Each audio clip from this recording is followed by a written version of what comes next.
Bonjour à tous, je suis Valérie, naturopathe et nutrithérapeute spécialiste en alimentation anti-inflammatoire. N'oubliez pas de liker, de partager et de vous abonner si ce n'est pas déjà fait. Alors, je vais reprendre la vidéo de l'hystérectomie suite à vos nombreux commentaires, mesdames. Pourquoi? Parce qu'il faut savoir que l'hystérectomie, c'est une des opérations les plus pratiquées sur les femmes après la césarienne, et donc du coup je me suis dit je vais reprendre cette vidéo parce qu'il y avait de nombreux points que je n'avais pas abordés lors de la première vidéo. Déjà, je vais vous partager déjà qu'est-ce que c'est l'hystérectomie pour que voilà vous en sachiez plus.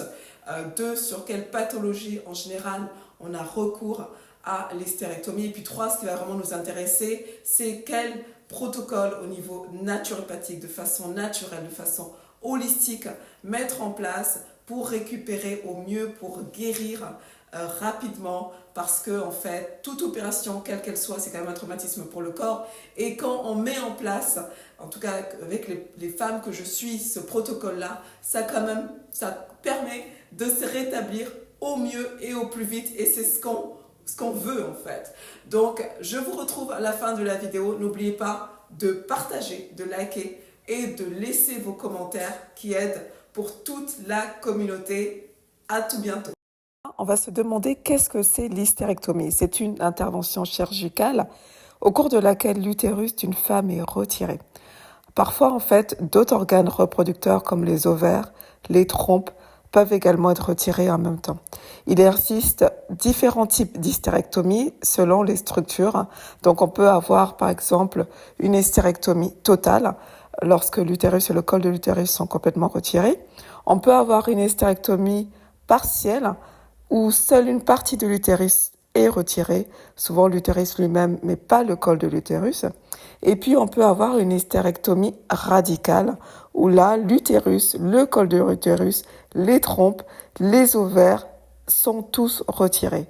C'est en fait généralement le cas pour les cas plus graves, notamment tout ce qui est cancer. Alors, les raisons pour lesquelles une femme peut avoir besoin d'une hystérectomie sont diverses, mais en général, ça inclut des affections graves qui affectent l'utérus ou d'autres organes reproducteurs. Donc, ça peut être des problèmes qui sont liés aux fibromes utérins, aux saignements utérins anormaux, au prolapse utérin, à l'endométriose, aux douleurs pelviennes chroniques, au cancer de l'utérus, cancer du col de l'utérus, cancer des ovaires. Donc, en fait, c'est vraiment toutes ces raisons qui sont les plus courantes pour lesquelles une hystérectomie va être recommandée. Alors, maintenant, on va se poser la question, en termes holistiques. Comment est-ce qu'on va faire au niveau des astuces pour récupérer rapidement? C'est vraiment le thème de cette vidéo. Parce que comme je l'ai dit, voilà, une hystérectomie, c'est pas une chirurgie banale. Donc, en plus du traitement médicamenteux qui va être prescrit par votre médecin, c'est vraiment en fait derrière accompagner votre corps par toutes ces astuces holistiques qui va vraiment vous aider à récupérer rapidement.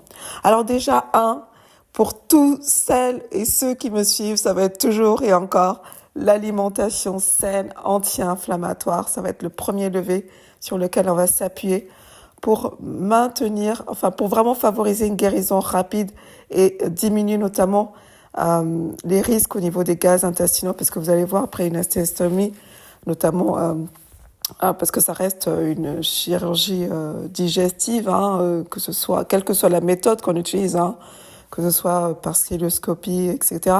Donc, il va avoir un inconfort au niveau digestif, et on va vraiment mettre en place une alimentation particulière, notamment au niveau des fibres. On va opter pour des fibres douces, mais en fait, il faut vraiment jouer l'équilibre, parce qu'il faut des fibres pour pas être constipé, mais il faut pas non plus trop de fibres qui sont susceptibles de provoquer des gaz intestinaux. Donc, je vais vous recommander vraiment, mesdames, de cuire déjà vos légumes. Donc, pas de légumes et de fruits crus. Donc, il va falloir cuire vos légumes, que ce soit les carottes, les courgettes, les patates douces, les épinards. Ça, c'est plutôt bien toléré.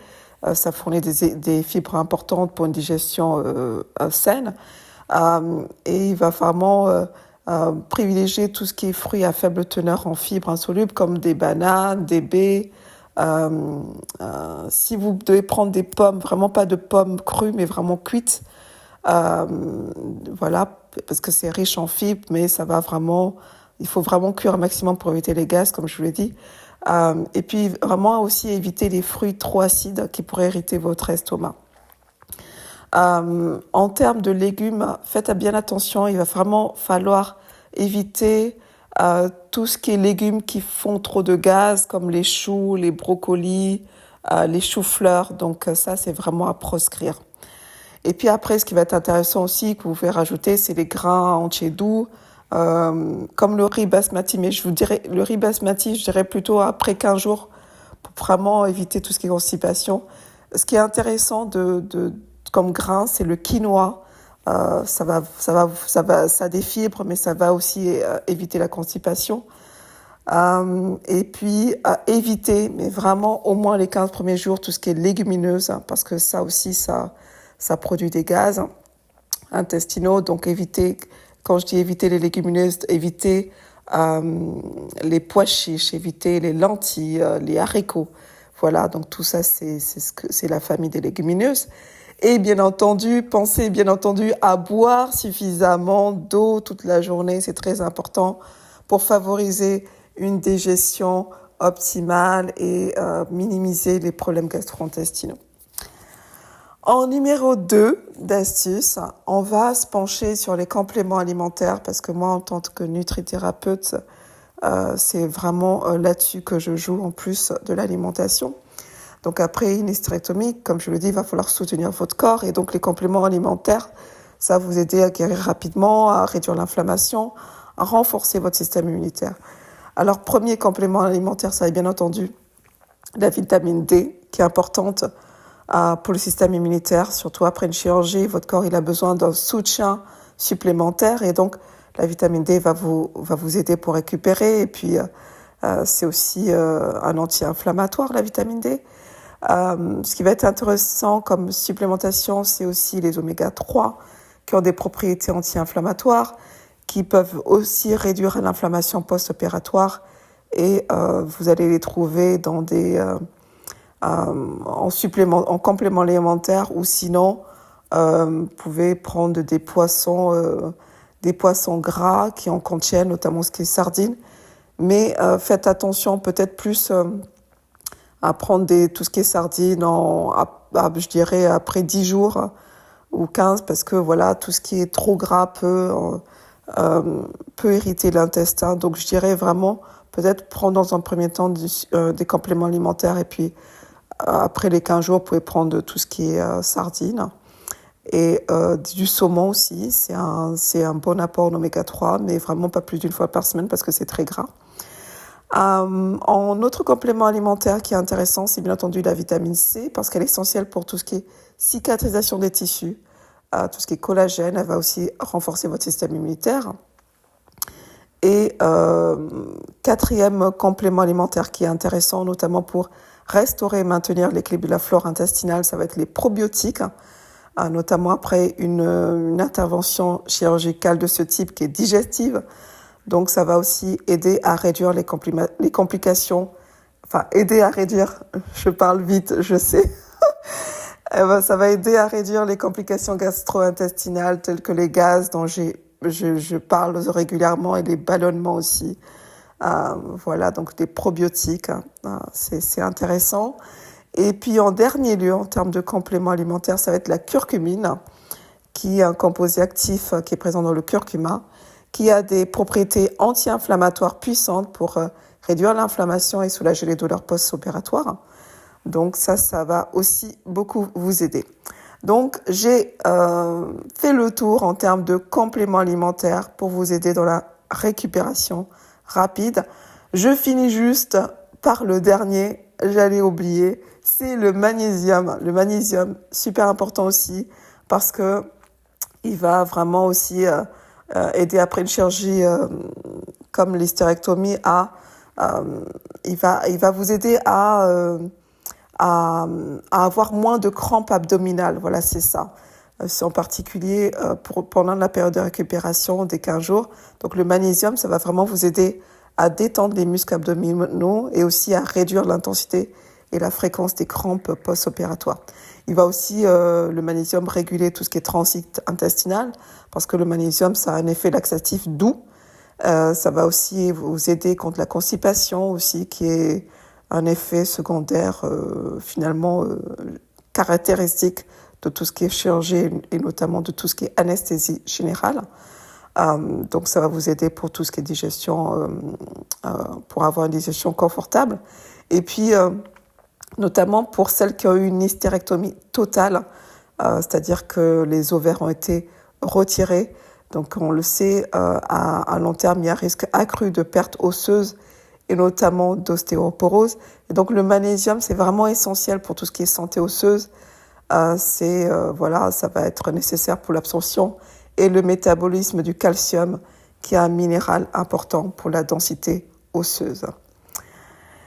Et puis, troisième astuce, ça, je vous dis, c'est une astuce, mais peut-être que je pense que vous allez ressentir le besoin tout simplement de vous reposer. Mais j'insiste vraiment sur cette notion de repos, parce que voilà, votre corps, mesdames, est passé par un traumatisme et donc il va falloir prendre le temps nécessaire pour vous reposer, récupérer, être à l'écoute de votre corps, ne pas forcer les choses et faites des siestes. Voilà, ne culpabilisez pas à vous reposer. Alors, quatrième astuce, je dirais, mais je pense que vous allez le faire de façon naturelle, c'est vraiment porter des vêtements amples, c'est-à-dire qui ne compriment pas la zone opérée, donc qui ne compriment pas le ventre. Tout ça pour éviter toute gêne, toute complication. Pensez également aussi, peut-être les premiers temps, à ne pas à surelever au niveau de mettre un coussin sous vos pieds. Peut-être quand vous allez dormir, ça va aider aussi tout ce qui est circulation sanguine, au moins la première semaine. Donc voilà, mettre un petit coussin au niveau des pieds pour activer la circulation sanguine le soir. Cinquième astuce, le chirurgien va certainement vous le dire, mais je vous le redis encore, évitez de porter des objets lourds, parce que si vous portez des objets lourds pendant la période de récupération, ça peut tout simplement vous faire très très mal et c'est vraiment pas le moment de mettre de la tension inutile sur votre corps. Sixième astuce, la marche régulière. Oui, ça va être difficile les premiers jours de marcher, ne serait-ce que marcher 50 mètres, 100 mètres, ça peut être difficile parce que voilà, vous avez mal et donc on n'a pas envie de marcher.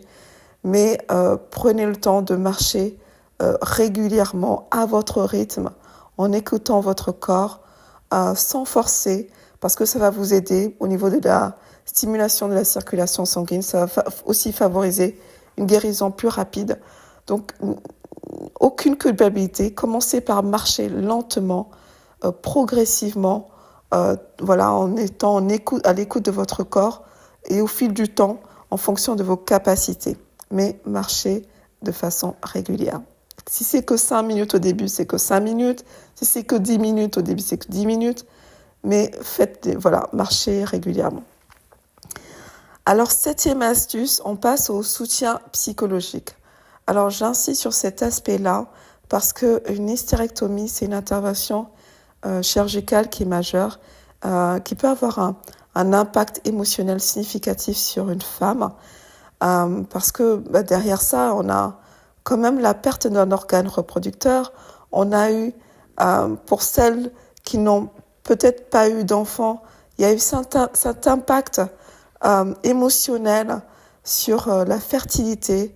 Il y a un deuil à faire. Voilà. Donc du coup, il faut prendre le temps, en tout cas avant de faire l'hystérectomie. Je pense que c'est mieux.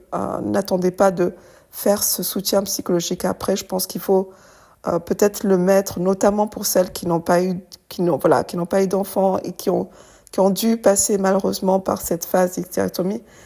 Faites-vous accompagner. Il n'y a aucune culpabilité, au contraire, parce que c'est un deuil qu'il faut faire. Il faut, quitte à pleurer, sur la perte de cet organe reproducteur, faites-le.